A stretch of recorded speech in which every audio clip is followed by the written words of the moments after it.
Umattend pala kami ng kasalan dito sa Multan, mga kapanay. Ito nga yung huling araw ng kasalan na tinatawag nila na walima. At nagkamali na naman kami ng pasok dito, mga kapanay, kasi dapat dun kami sa unang marriage hall pala pumasok, pero dito kami pumasok ni Ami. Pagpasok nga, ayan, ganito agad may pasalamin dyan. Malalaking salamin, ayan, yung mga dalaginding. Nagsisipag picture-picture din sila dyan, video-video. Naupo na pala kami dito sa dulo. At ayan nga, meron kaming kasamahan ng mga dalaginding dito nga sa lamesa.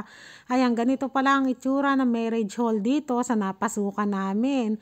Maganda rin, malaki. Kaso ako talaga, habang kami nakaupo, siguro mga 5 minuto na, talagang pakiramdam ko, mali kami ng napasukan na marriage hall. Kaya tinatanong ko si Ami, sabi ko, Ami, ano pangalan nung mapapangasawa nung pamangkin nga niya, yung pinsan ni Adil? Yung lalaki. Hindi rin alam ni Ami o baka hindi ako maintindihan. Pero pakiramdam ko talaga mali kami ng napasukan na marriage hall. Kasi nga yung mga bisita talagang wala ako namumukhaan. Kasi kung tama kami ng marriage hall na pinasukan, dapat may mamukhaan ba ako, may makilala ako. Kaso wala kaming kakilala talaga. Kaya alam ko talaga mali kami ng napasukan na marriage hall. Kaya sinasabi ko nga kay Usman, sabihin mo kay Ami, dito ba talaga? Oo naman daw kani Ami, oo naman oo si Ami. Pero ako talaga sigurado ako na mali.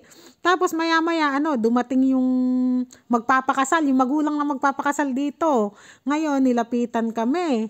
Si Ami nagsalam ganun. Tapos tinanong siguro kung kanino kaming kamag-anak, kung sa side ba kami ng lalaki o babae, ganyan. Tapos sinasabi naman ni Ami kasi nga yung kamag-anak namin babae, Sanya pangalan, Sanya, kani Ami. Okay naman yung magulang nung magpapakasal. Okay naman. Ade akala ko naman talaga nasa tama kaming kasalan. Kasi okay, ikaw. Ade umalis na. Pero para talagang nag-aalangan di mukha. Di ba makikita mo naman yung mukha ng tao pagka parang di sigurado, ganyan. Ay naku, bahala sila. Ede, ayun, naupo pa rin kami. Tapos, pamaya-maya, makulit ako. Talagang sinasabi ko kay Usman, pinasabi ko kay Ami na mali. Mali kami ng napuntahan. O pamaya-maya, tinawagan niya si Abu. Kami naman pala, hinahanap ni Abu kung nasaan. Tapos ayun, ayan, itong na to ay lumabas kami dahil tumawag nga si Abu. Ang sabi ay wala kami sa kasalan talaga na dapat namin puntahan. O ayan, lumabas kami. Hinintay kami ngayon sa labas. Naano pala kami, namali ng pinasukan. Dapat sa unang marriage hall kami pumasok, hindi sa pangalawa ba. Kaya ayan, pupuit-puit kami ni Ami na lumalabas. Nakakahiya din yung ganun. Yung namali kayo ng napasukan. Ay buti na lang talaga hindi pa oras ng kainan. Dahil sigurado nakakain kami ni Ami dito. Ay buti na lang hindi pa rin sila nagsiserve ng pagkain ba. Ay sigurado na namantikaan ang uso ko nang hindi naman pala imbitado. At ayan, nandito na pala kami sa tunay na marriage hall na dapat namin pinasukan. At pagpasok nga nakita ko agad tong mga kasamahan namin sa lamesa. O diba? O kamag-anak nila Adil to. Kaya tawa talaga kami ng tawa ni Ami nung kami ay lumalabas sa maling kasalan na aming pinasukan. Kaso isang lamesa lang kami na kamag-anak ng babae. Halos lahat nasa side ng lalaki. Kasi kahapon ang kasalan na pinuntahan namin yun sa side ng mga babae. Yung ngayon na walima side to ng mga lalaki. Nag-serve na pala sila ng pagkain. Yan nga parang brown na yan ay parang beans yan.